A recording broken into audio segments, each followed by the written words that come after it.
on lots of stuff that you probably haven't seen in other games. And basically, what can make this game different is when we show this demo, other people can understand in this area of third-person shooter games. This game is in the level of standard games that you can see overseas. By some estimates, a low-budget title developed by an independent studio in the US would cost around $5 million and require a team of 40 people. Pouyan's team has fewer than 10 people. Their budget is just $50,000. Pouyan knows very well the odds are not in his favor. But he sees this as a challenging game, one that he is very determined to win. What interested me in the games were the challenge that you were facing, and overcoming those challenges was what I was looking in the games. In 24 hours, he will be giving a preview of his new game to some of his toughest critics. Those invited include the current crop of star gamers and some of the more influential game event organizers. We were very excited to see the reaction of Iranian gamers to this game, because this game is very different from Quest of Persia 1. We try to reach a new level of graphics, and the gameplay is very exciting. So we want to see what is the reaction that these gamers have, and do they think that this game is getting close to the world-class games. Pouyan's audience will be expecting a lot from him. They weren't very impressed with his first release, but he hopes to win them over with this one.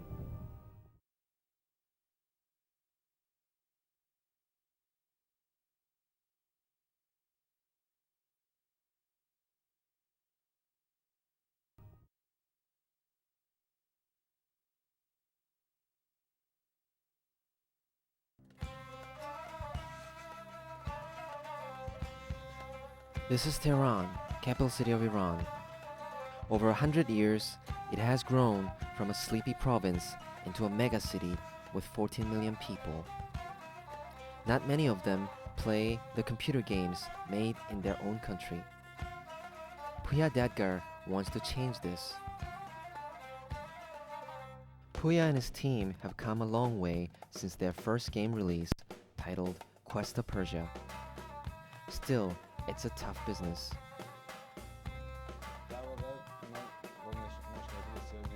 We were facing lots of problems in order to complete this game. Of course, most of these problems was because of lack of having a huge amount of money.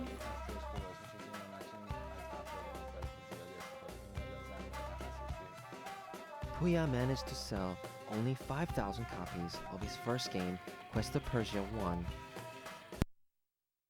One reason for this is that there are no copyright laws in Iran to protect such original works. In Tehran, local titles like Quest of Persia and Heroes Heritage sell for just $2 or less. And within 2 months, the original releases have to compete with the pirated copies. From day one, we knew we couldn't earn anything from this game, because when our game was out, which was in the quality of Quake 2, Quake 4 was out, and the price of Quake 4 here in Iran was 1/5 of what we were selling our game.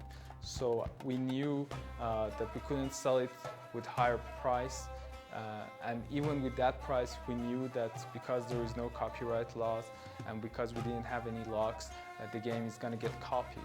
So basically, we didn't earn anything. For now, the gamers themselves see little point in supporting local titles. Yes, I am a realistic person. I see what I see, and I know, this past 10 years ago, I saw a lot of companies who tried to create games in Iran, but they failed because there is a lot of problems, especially with copyright. When they create a game and they spend money and time for it, but there isn't any good income, I think they're going to fail. It doesn't matter if you create a good game or bad game. So I don't think so they're going to be good future for gaming in Iran. And this is the reason they are not interested to make new games and very professional games with high budgets. This situation has caused many game designers to leave the country. We lost one of our best men. I think he was one of the best people in Quest of Persia 1. His name was Hamid Bahrami.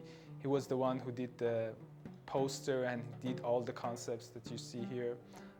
His work was outstanding. I think what he did was much better than what Iran level of gaming is, and that's why he joined the American company and now he's working on a professional game. Losing him was a big blow. Pouya's other staffs have received offers to work in foreign companies, but they are all committed to Pouya Arts.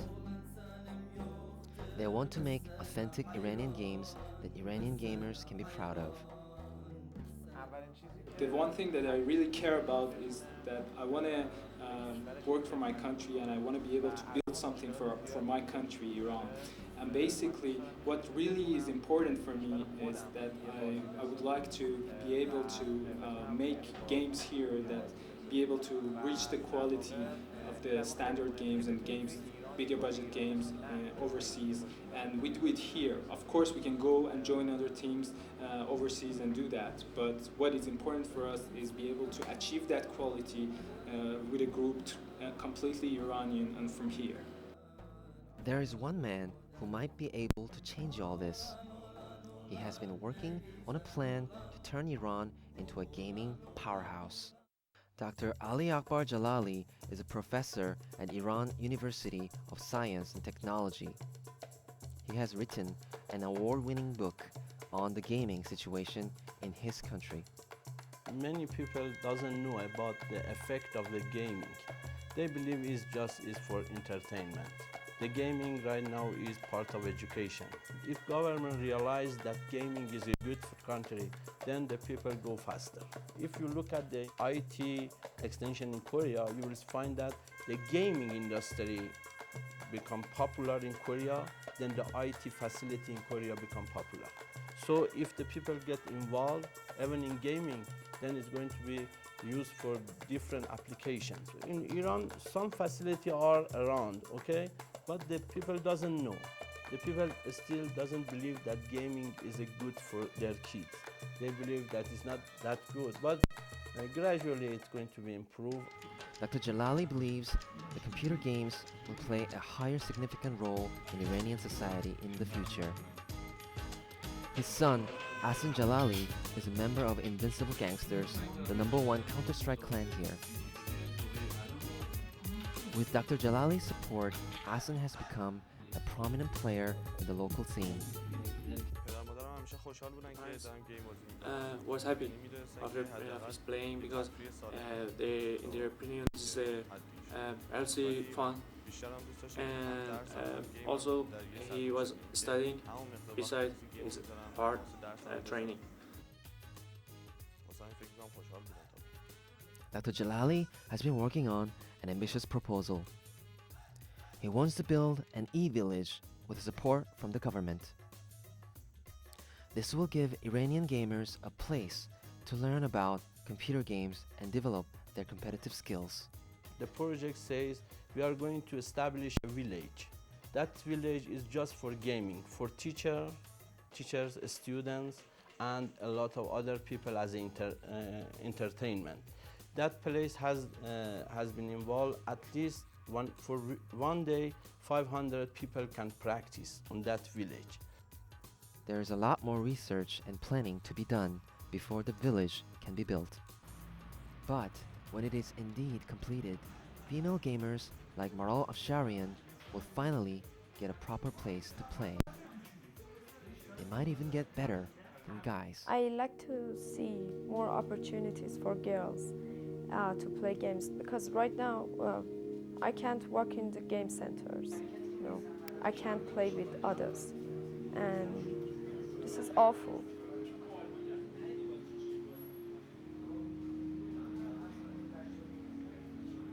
Dr. Jalali wants to help change this. He thinks Iran is ready for a gaming revolution. As a religion and rules, We have some difficulty to involve the girls and boys together, but if we have a different places, it's okay. But later on, this one also is not the case. In university, girls and boys are in one class. For gaming also, it is possible. Things do change in Iran, but for some, this doesn't happen fast enough. Pouyan Dadgar was one of the first in Iran to release an original game. He has since been working very hard on the sequel. He hopes this will impress the local gaming community and give them a reason to start supporting local games. Now, Pouyan is about to give a live demonstration of his new title. He has worked very hard to prepare for this.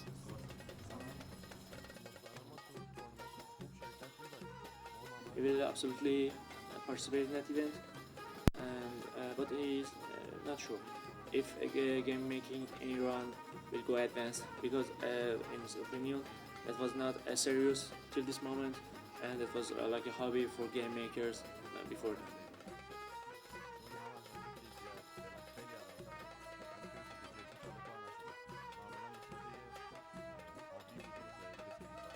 Unfortunately, we had not too many Iranian game titles before. I don't expect the game to have a very great gaming engine, because we had not a gaming engine before Iran, and they should use foreign game engines and modify them to be suitable for the game. These young gamers have very high expectations. They want cutting-edge technology and big-budget production value.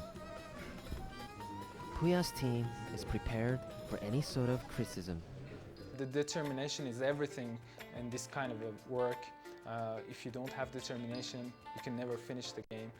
There are lots of projects, even here in Iran, with lots of support from government or other organizations. But because there was no determination behind it, it never finished. So I think that's everything.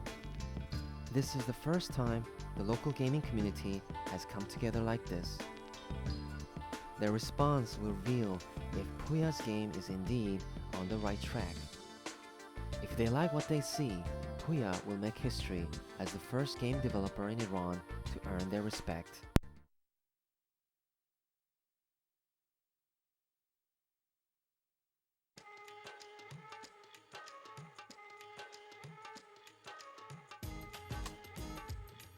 In Tehran, the gaming community has gathered to preview a locally produced game titled Lotfali Khan Zand. This is the second game produced by Pouyan Dadgar's company. The first one wasn't too well received, but this time around, Pouyan came ready to impress. We're going to show them the environment, the character, and the story that's going to happen in Quest of Persia 2. We hope that they like the gameplay. Of course, this game has a gameplay of its own, which we think is really interesting, and if people get to see that, they would be interested in playing that game.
Pouyan organized this event to hear what they have to say.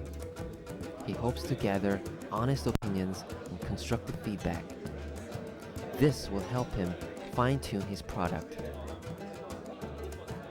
That was a great show, and I don't believe that this game has been developed in Iran, because that was very great in all aspects, from graphic design, interface, storyline, and the game playing. And I think they will be successful in marketing that game, and I hope they will be successful in making other games for our community.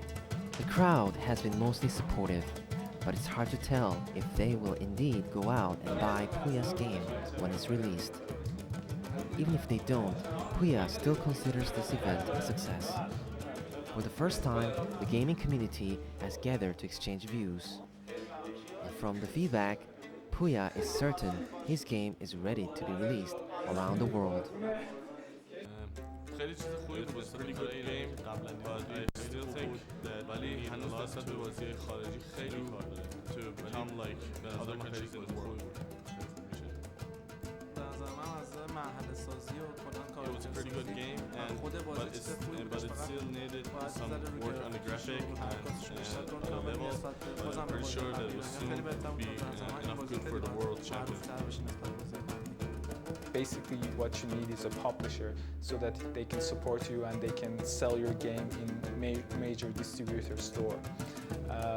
We find two publishers after releasing the trailer for Revenge of Qajar, and they are very interested to basically publish this new game, Lotfari Khanazan, Quest of Persia 2, in Canada and UK. So I think this new game, if everything goes well, we will be releasing this game in UK and Canada.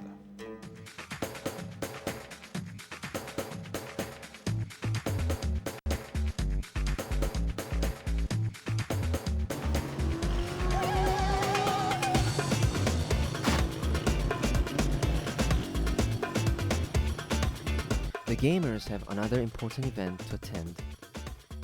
Reza, Saman, and Ahson have been looking forward to this Counter-Strike tournament for some time.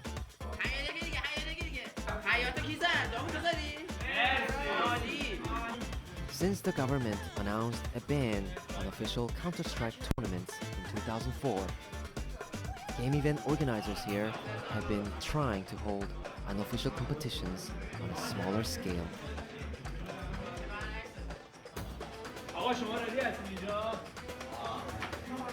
This is the first time someone is attempting such a big unofficial competition like this. As the organizer, Reza has invited the top clans in the country to participate. He thinks this is the best way to get the local scene excited about gaming again. With some coaching, some of these players might end up winning world titles.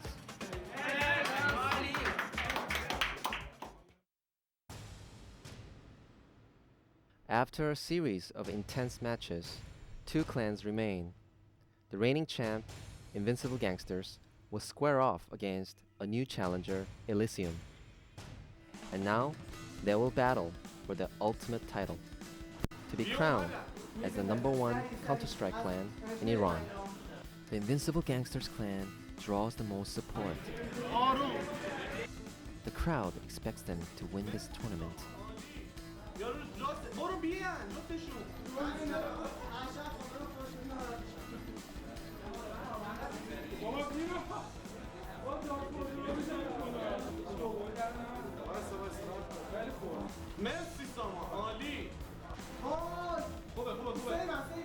The Invincible Gangsters play like seasoned veterans. But to everyone's surprise, they lose to a less established clan.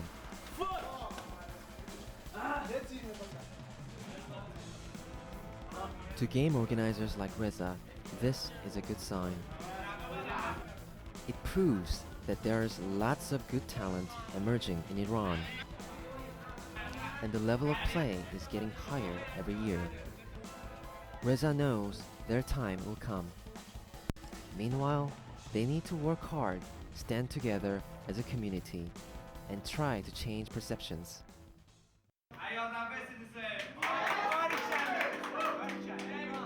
I wish gaming managers work harder and more seriously, and also I wish gamers to support them and be patient in some problems that we had for Counter-Strike in Iran. Don't give up and try themselves to be better. Also, I wish government to trust in us and provide us with more support and more room to bring the Iran gaming level to the world-class standard. I would like to tell all the world that Iran has a rich and very huge civilization and history, and that's why it keeps me working on this field and having game out about this subject. There is still much to be done here, and not enough resources to do it all in a hurry. Pouyan's event has brought the scene together to explore new ways of pushing ahead. And visionaries like Reza and Dr. Jalali are creating new opportunities for the younger gamers.